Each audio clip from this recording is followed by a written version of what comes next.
What's up, everyone? Thank you so much for checking out another episode of Blu+YouPodcast. And in today's episode, I got to talk about Travis Rudolph. But first, check out this quick ad, and I'll be back in a flash.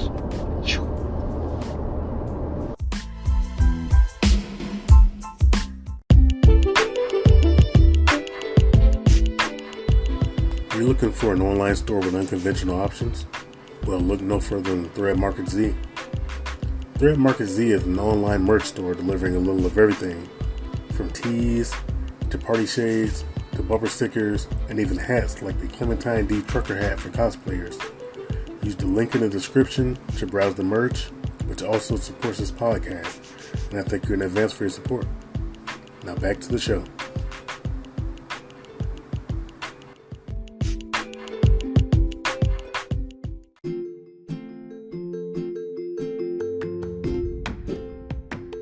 Save on fun, food, flights, etc. Travel for less. Link in the description.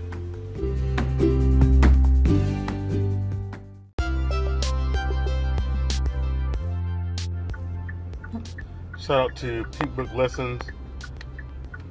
I want you guys to check this out and just let this be a reminder of why you need to be cautious. Not just as an average man, but also as, someone who might have a bit of a status or might be an athlete or something. You got to be careful out here. And if you have status, you have an even bigger target on you. Telling Detective Ema that without being asked the question, my brother is licensed to carry. Remember that? I probably did tell him that. So that was an important fact to tell him, right? Just for the simple fact that I found out there was a shooting, yes. I believe I need to leave. If your brother didn't have a gun, why did you want Detective Ema to know that Keyshawn had a concealed weapons permit? I wanted him to know because there was a shooting. Because your brother took his gun with him. Show me where my brother took his gun with him. Show it to me. But you're telling me something that you're asking me a question. I'm letting you know my answer. So if you don't have proof right in front of my face, then you can't sit here and tell me anything. I'm telling you. Okay, enough. Next question. Exactly. Next question. Stop. Your next question, please. Is this how you talk to Travis? Stop. This is how I'm talking to you. Next question. If this sounds familiar, it's similar behavior to how some of these chicks go into these courtrooms and start talking crazy to the lawyers in these custody situations.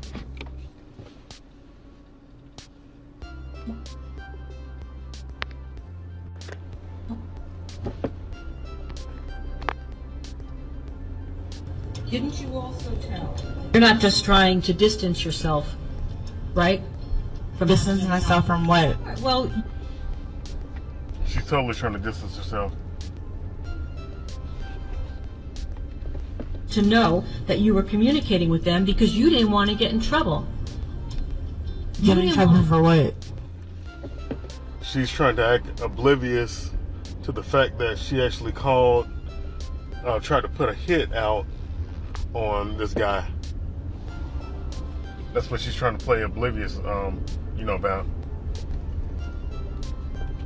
You could have been in trouble for setting this whole thing up and setting this in motion. Weren't you concerned? Setting what up? Your client shot 84 rounds. There was no shots back. What did I set up? Well, you sent somebody to go shoot him, didn't you? Did he get shot? What type of response is that? She called a hit on someone, this guy, and as a result, he fired rounds in the name of self-defense. And this attorney is trying to get down to the bottom of it and highlight what she did in this matter. And she's trying to play oblivious, trying to avoid accountability, which she doesn't want to get any time. And it's like, can you really try to act dumb in this regard and just answer the question. But you shoot him, did you not? Did he get shot? All right, Ms. Jones, you need to answer the questions, not ask them. Thank you. All right, next question. State of Florida. And you see that? You see that yet again? Like you will see, and a number of times, like a number of women will get to just skate right by a question that results in them or reveals that they're holding a smoking gun. That was a fantastic question to ask. And she kept on saying, did he get shot? It's yes or no. And I would have asked the judge, can she just answer a simple yes or no to that question and I'll move on? Like, why is she getting on leeway in that regard? Did you call the hit or did you not?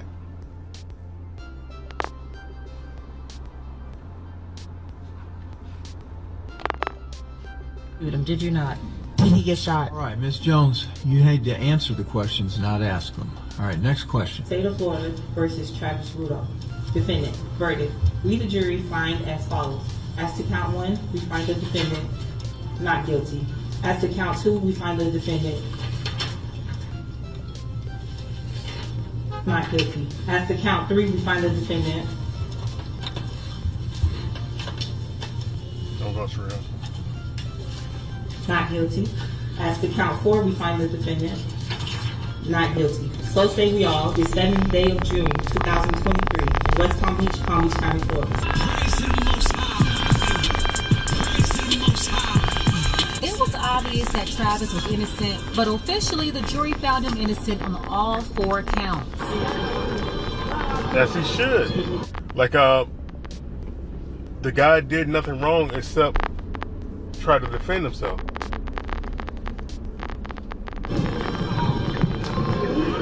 Travis, you're smiling big right now. Now that you're officially acquitted, can you walk us through what the past 2 years were like, knowing that you didn't do anything wrong? Oh man, it's just a lot of tears were shed, man. Overwhelming tears, you know what I'm saying? Long nights, sleepless nights, everything. So that's what the last 2 years have been for me. I believe this was the most ridiculous trial of 2023 that should have never happened. This whole circus surrounding this woman's lies. She lied on this man here. She lied on the stand. No doubt about it. She's a big fat liar. Why is everyone here? Well, the defendant was on trial. That's Travis Rudolph, former NFL player, most known for his college football career at Florida State University. Shout out to FSU in Tallahassee, everybody from Ridge Road to Tennessee Street to Monroe Street. Travis is from Palm Beach County, and that's where this all took place. As mentioned, he was big time in college at FSU. He was with the Miami Dolphins and the New York Giants. He ended up getting hurt. It was a torn ACL, and that was basically it for him in the NFL. He got better and was entertaining a contract in the Canadian Football League, but before he could make it out, this out-of-control toxic woman ruined his life. This Tasmanian devil will be Dominique Jones. And it's like, I'm not the only person seeing this type of stuff play out. Other men aren't the only ones seeing this type of stuff play out. There are moms out there seeing this stuff, sisters, female cousins, grandmas. But and a number of grandmas, like back in the day, were already on it. Because what would they say? And I'm sure some of you have heard it. Don't follow up behind. Don't go out there chasing that fast ass girl. It's a warning, not for the sake of trying to stop you from having access to a chick that you may find attractive, but you got to be safe out here. And if someone sees something, and there are a number of red flags that can put you in a situation, like, you got to be aware of that. I don't know how many red flags he saw, but if he saw some or someone else saw some and presented them to him and he chose to ignore it, he opened himself up to the situation. I'm definitely not saying I wish it on him. But look at this. Take a second to make sure that you're subscribed to the channel and click the notification bell for all updates. If you're watching from Palm Beach County, let me know below. Dominique Jones was dealing with Travis Rudolph for less than a year, but she saw that he was getting a contract with the CFL and she wanted to go too. And so instead of seeing him as someone to be in a relationship with, she saw the bag. I don't even like using that term, but she saw dollar signs.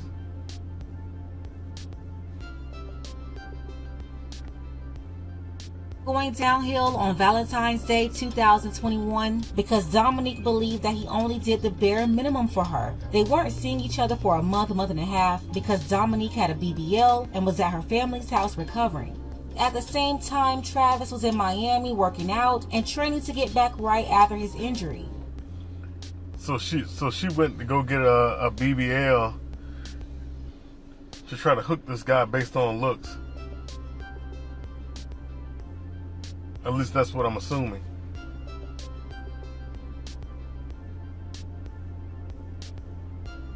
It sounds like they were in a situationship because, I mean, if they were able to have the time apart and really didn't communicate, I mean, was it that serious?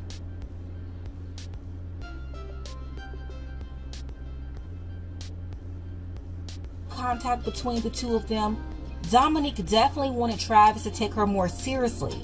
She would often put hands on him and would fall out crying and begging him to be his girlfriend. She is far from being eligible for a relationship. She would often put her freaking hands on him.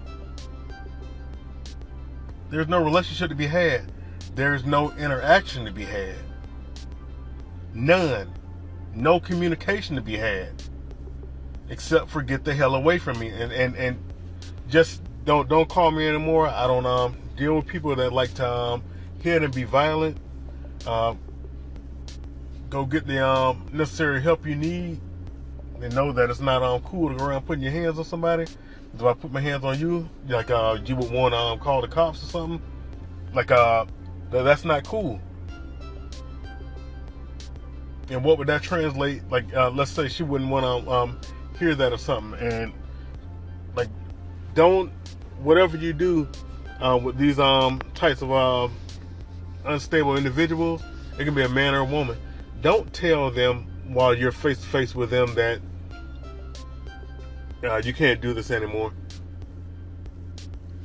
Get to a safe space, safe distance. Don't let them know your location, and either break it to them over the phone. It can be a breakup text, and some people say that that's weak. It's mainly if a guy does it. But if a guy sends that text, or he's weak or whatever, no. For those who don't understand, sometimes those have to go out based on how unstable someone might be behaving. You don't want to put yourself and your freedom in harm's way. There have been some guys who have tried to leave, like the one guy who was getting ready to go to work, and because the lady and her mom, who was the fire starter, was pushing things up, the lady got a gun and shot and killed this guy, her husband, who was preparing to go to work, and she was mad that he didn't make breakfast for their children before he got prepared to go to work, even though her and her mom were there. And she was sitting on her phone doing a live.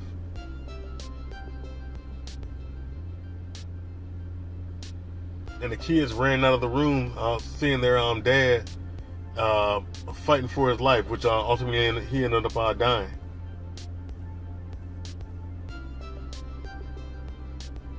you got to be as stealthy about that as possible, because you don't know who might have the willingness to do what. It has nothing to do with being soft or anything. And you know that if you end up doing something, who are the cops going to be ready to pounce on? Her or the guy? I rest my case. But her hitting and stuff, like, if they would have ended up having kids, what? That would have been the norm of watching her jump on him and then falling out crying. Like, that's some dumb stuff. That's often too normalized and accepted and embraced. Hitting him and then falling out. She more than likely start putting on that little performance to get sympathy for him, from him, so that he feels sorry, even though she's the one that struck him. But the shoe on the other foot, it will want to be understood that it's not cool to put your hands on a woman.